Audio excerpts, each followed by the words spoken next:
ছোট লোকের বাচ্চা, এই ছোট লোকের বাচ্চা, এই তোর বাবা যে আমাকে 10 লাখ টাকা দিতে চাইছিল যৌতুকের জন্য, সেই টাকা কোথায়? তুই এখানে চুপচাপ বসে আছিস। টাকা আমার কথাটা তো একবার শোনো। এই তোর আমি কি কথা শুনবো? তোর বাবা তো আমার সাথে বাটপারি করেছে।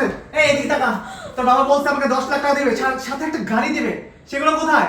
তোর বাবা আমার সাথে বাটপারি করছে আর তুই বলতেছিস আর তোর কথা আমি শুনবো? তুই এখন এই মুহূর্তে আমার বাসা থেকে বেরিয়ে যাবি, রুম থেকে বেরো, বেরো বলছি, বেরো রুম থেকে বেরো, তারা আমি ঘাট ধাক্কা দিয়ে কিন্তু আমি তোকে বের করে দেবো।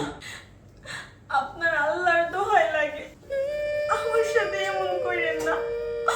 যা ভুল করছে আমার বাপ জান করছে, আমি তো কোনো ভুল করি নাই না। আর একটা বার আপনি আমার বিষয়টা ভাইবা দেন। প্রত্যেকটা নারীর জীবনে বিয়ে একবারই আসে, আর প্রত্যেকটা নারী বিয়ে নিয়ে অনেক বড় স্বপ্ন দেখে। আমি কত স্বপ্ন দেখছি যে আমার স্বামী আমারে বাসর ঘরে অনেক আদর সোহাগ করবো, কিন্তু তা না কইরা আপনি সামান্য কিছু টাকার জন্য আপনি আমার সাথে এরকম ব্যবহার করতে পারলেন। আর আপনি চিন্তা করেন না, আপনার যৌতুকে 10 লক্ষ টাকা আমার বাপজান পাঠাই দিছে। আর টাকা দিলে তো আপনি খুশি, তাই না?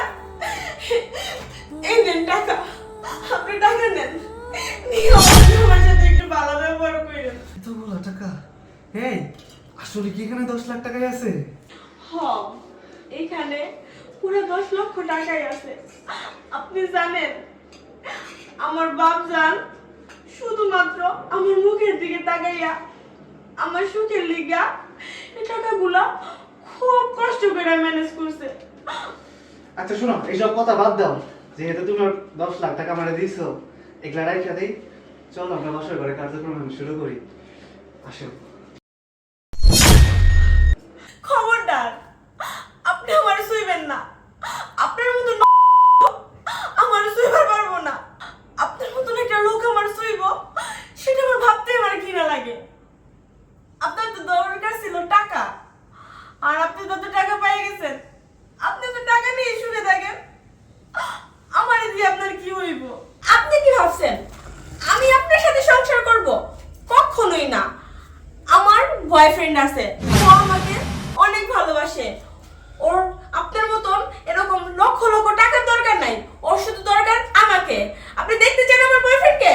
আপনি দেখবেন সবুজ, সবুজ মেয়ের হয়ে আছে। সবুজ, এই তোর এত বড় সাহস, তুই আমার বেডরুমে কি করছিস? তুই এখানে ঢোকার সাহস পেলি কোথা থেকে? এই একদম চুপ। আপনি এতক্ষণ আমার সাথে যা কথা ব্যবহার করেছেন আমি কোনো কিছু বলিনি, তাই বলে আমার ভালোবাসার গায়ে হাত দিবেন তা আমি মেনে নিতে পারবো না। আপনার মতো লোভী মানুষের সাথে আর যাই হোক সংসার হয় না। আমি আমি আমার বয়ফ্রেন্ডের সাথে যেতে চাই। আরে ভাইয়া, কি হয়েছে এখানে?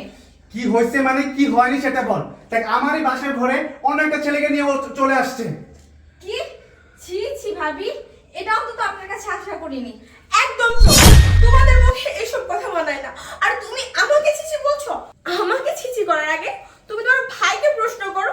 তোমার ভাই এই বাসর রাতে সামান্য 10 লক্ষ টাকার জন্য আমার সাথে কি বিহেভিয়ার করছে। আর তোমাকে একটা প্রশ্ন করি, যে তুমি যে আমার সাথে এই ব্যবহারটা করলে, তোমারও তো একটা ছোট বোন আছে, তাই না? তোমার ছোট বোনের বিয়েতে তুমি কয় লক্ষ টাকা যৌতুক দিবে? আর এই কথাটা কি তুমি একবার ভেবে দেখেছো? আজকে তুমি আমার সাথে যেরকম করলে, সেম কাজটা যদি তোমার বোনের সাথে হয়, তুমি কি তখন মেনে নিতে পারবে? সবকিছু বাদ দাও, তোমার মতো আমি কথা বলতে চাই না। এই যে আমার বয়ফ্রেন্ড, ওর লক্ষ লক্ষ টাকা বাড়ি গাড়ি কোনো কিছুর অভাব নেই, আর ও কোনো কিছু চায়ও না। ও শুধু আমাকে চায়, আমাকে ভালোবাসতে চায়। আর এরকম একটা বেটার অপশন থাকতে তোমার মতো সংসার করার প্রশ্ন ওঠে না। তুমি আমাকে ক্ষমা করে দাও প্লিজ। তুমি আমাকে এভাবে ছেড়ে যেও না।